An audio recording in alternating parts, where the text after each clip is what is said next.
Lazy loading is something that we've been using JavaScript to do for a very long time, and it might be rash of me to say this, but I think it's high time we reconsider whether we should continue to rely on JavaScript to solve this problem. And why is that? Because native lazy loading is here, it's gaining ground, and it is not going away.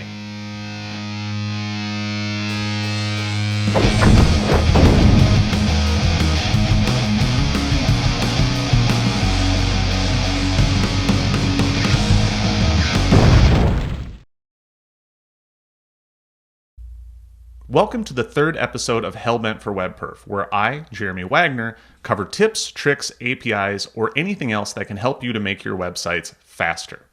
This time we're covering a long overdue platform feature called native lazy loading, which is gaining support in browsers. Now, you've likely heard of lazy loading, which is when the loading of a resource is deferred to when it is needed instead of being loaded up front. It's usually done for images outside of the viewport, but other resources, such as iframes, can be loaded this way as well. No matter what you lazy load though, the benefits are that you're speeding up initial page load and conserving bandwidth.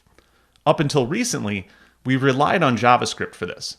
With native lazy loading though, we can lazy load images and iframes with zero JavaScript. So, let's see how it works. Here's the lowdown on how native lazy loading works. Instead of loading some JavaScript and using data attributes on image or iframe elements to track the sources you want to lazy load, you instead use the image element's src or src set attributes, or in the case of an iframe, the src attribute, the same way you normally would if you weren't lazy loading stuff. Then you add this special new loading attribute which takes one of three values. The first is auto, which is the default. So you don't need to specify this because supporting browsers will treat all image or iframe attributes without a loading attribute as though they had loading equals auto on them. This just tells the browser to load the image in the manner it feels is best. In most cases, this will mean that resources will load immediately, but it does leave the door open for browsers to lazy load those resources without a loading attribute in certain circumstances, such as a slow network connection. The second value for loading is eager, which tells supporting browsers that the resource is to be loaded immediately in all circumstances. The third value is lazy, and that's where the magic happens. When this value is used, that is when a resource will be lazy loaded. And in case you were wondering what lazy loading would look like for a picture element, it looks like this. Rather than put the loading attribute on the picture element directly, you leave it on the image element within it. In all cases, you're going to want to make absolutely sure you're specifying width and height attributes for resources. Now, there's a whole bunch of reasons why you should do this anyway, which you can read about at the link below, which goes to an excellent article by Barry Pollard on the subject. But the big one is that you'll want the element to reserve its space so you can avoid layout shifting as resources load. Stable layouts are an important part of the user experience, and this is one way of getting there. Current browser support for native lazy loading is decent overall, with Chrome, browsers powered by Chromium, and Firefox all on board. Firefox's implementation, however, does not seem to support lazy loading of iframes as of version 76 of Firefox Nightly, but that may not really matter to you if your main lazy loading use case is for images. WebKit is currently the only major browser not supporting this feature, but there is discussion ongoing about its future in WebKit, which hopefully means that users of Safari on macOS and all browsers on iOS will benefit, which would be a really big deal. Okay, so how well does native lazy loading work? I found that it depends on the browser you use, so let's have a look at how Chrome and Firefox have tackled the implementation of this feature.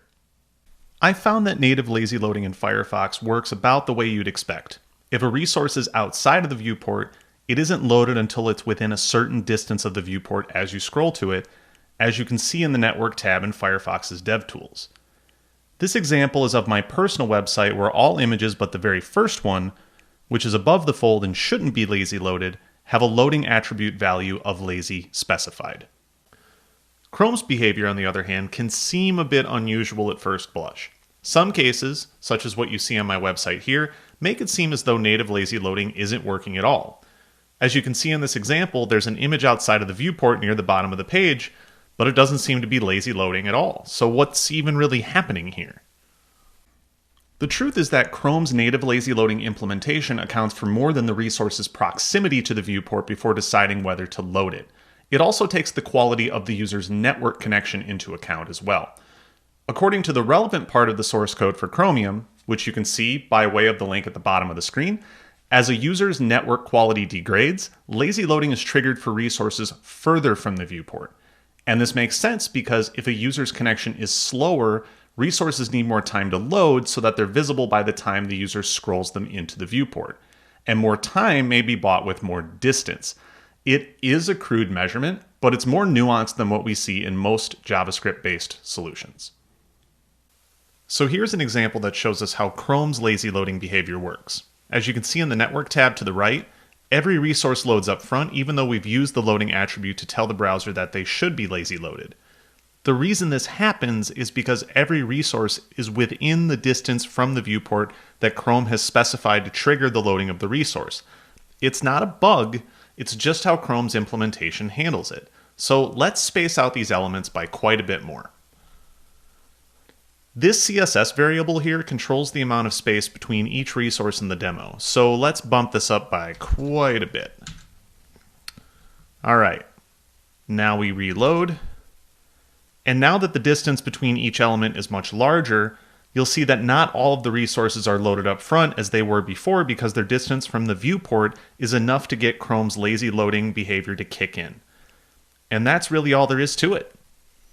The question you'll get about native lazy loading is, if it's not supported everywhere, then what should I do? And if you want my opinion, I say we should embrace progressive enhancement, which is perfect for HTML features because when people use a browser that supports native lazy loading, great. But if they use a browser that doesn't, then they don't get lazy loading, but nothing breaks. They still get something. But here's a common situation. What if your audience is divided between the haves and the have-nots when it comes to this feature? Progressive enhancement is still an option, but that means a chunk of your user base misses out.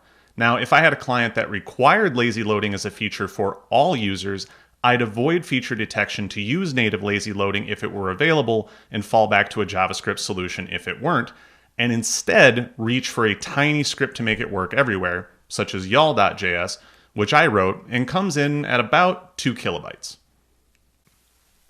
But because I know that some would prefer to achieve total coverage for lazy loading in this way, Adi Osmani has written a great post on how to achieve just that. And in that post, which is linked below, Adi explains that the key is to check if the loading attribute is a part of the HTML image element's prototype object. This is a trick I use a lot to check for HTML features in JavaScript in general. Every HTML element has a class in JavaScript. And so one can check for attributes in the prototype for any HTML element using the in operator. From here, it's a matter of approach, and in his post, Adi gives you 2 possible solutions. The first is a more broadly compatible script injection option that works just fine, and the second uses dynamic import. So in this CodePen exercise, which you can see for yourself at the link below, I'm going to show you how to do exactly what Adi describes. We'll lean on native lazy loading for images if it's available, or otherwise use dynamic import to bring in a JavaScript lazy loader, y'all.js in this case. So let's get started. First, note in the HTML panel how we have things set up. There's a few things to point out for each image. We specify the loading attribute with a value of lazy for browsers that can understand it. 2, all image elements have a class of lazy applied to them because this is what y'all.js uses to select lazy loading candidates. 3, per the usual pattern for lazy loading in JavaScript, we store the final image sources in data src and data src set attributes. Now let's tackle the JavaScript piece of it. First things first, as Adi's post had indicated, we want to check for native lazy loading support. We do this by checking for the loading attribute in the HTML image element class's prototype. So let's do that really quick.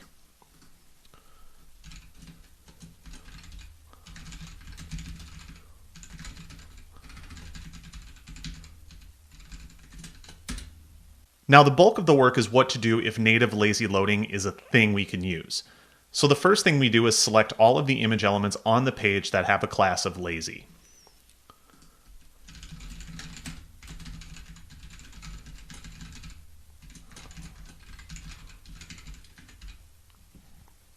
Next, we want to loop over those images in a for each. So let's go ahead and get that in place.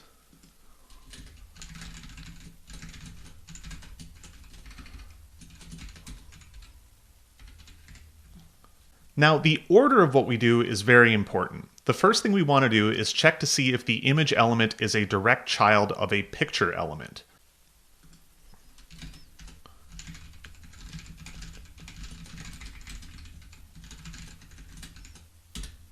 This is important because we'll want to flip the data src set attributes for the source elements that the picture element contains before we do anything with the image element itself.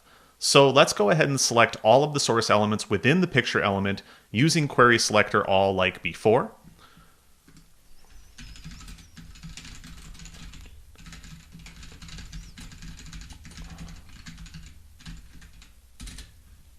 And then we'll loop over all of those sources.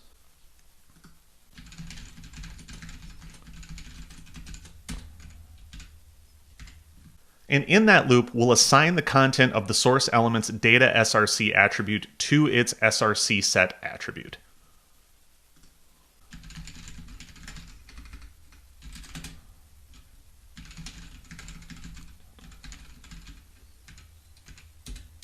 From here, it's much more straightforward, as we're going to manipulate the attributes on the image element itself. First, we'll check if the image element even has a data src set attribute on it, and if it does, we'll assign its value to the image element's src set attribute.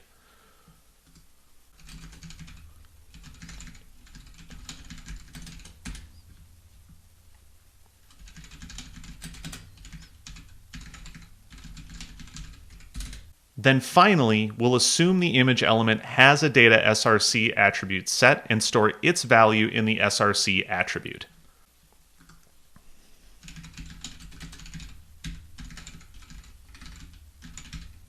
The order this takes place in is very important because if we're using a picture element with source elements, there may be an alternative image format that we want to serve.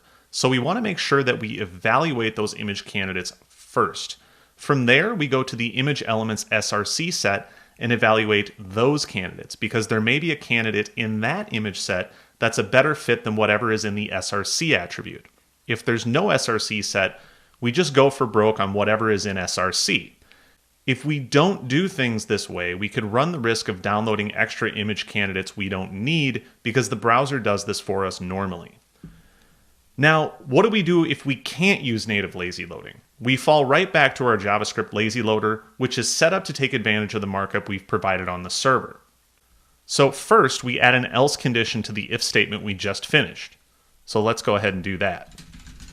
And in that else condition, we dynamically import the JavaScript library like so.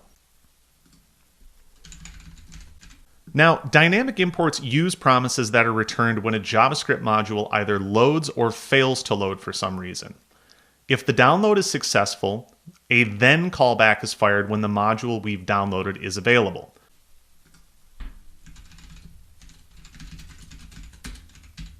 That callback returns a reference to the module that was downloaded, which contains the code we can call. In the case of y'all.js, a single default export provides a function, which we call with no arguments to initialize y'all.js. And that's really it.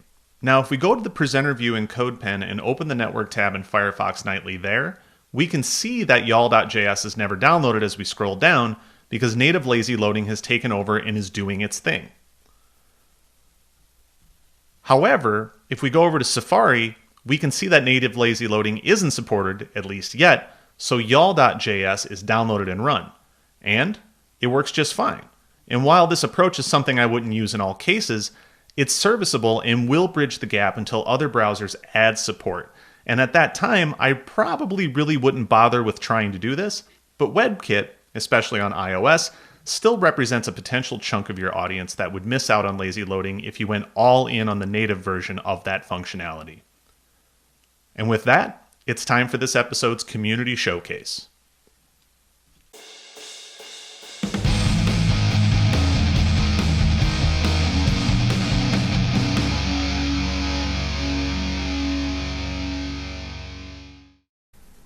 This episode's community showcase puts the spotlight on Taylor Fairbank.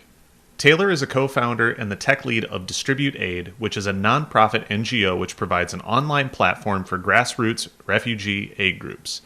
The work they do increases the efficiency of these aid groups by helping them manage their inventories, collaborate on aid shipments, connect with other groups, and share knowledge. Recently, Taylor spoke at the 3rd annual Perf Matters conference about his experiences in making Distribute Aid's online platform faster. He spoke to the importance of web performance in this effort and how creating a faster experience for those on the platform matters when it comes to connecting people and facilitating this important work that Distribute Aid does. There are very few people out there as committed to making the world a better place than Taylor, and if you can, please consider supporting Distribute Aid through Patreon by way of the link at the bottom of this screen, and consider following them on Twitter at Distribute Aid and Taylor himself at borderless_dev. And that wraps up this episode. As always, if you liked what you saw and you want to see more from this channel, please subscribe.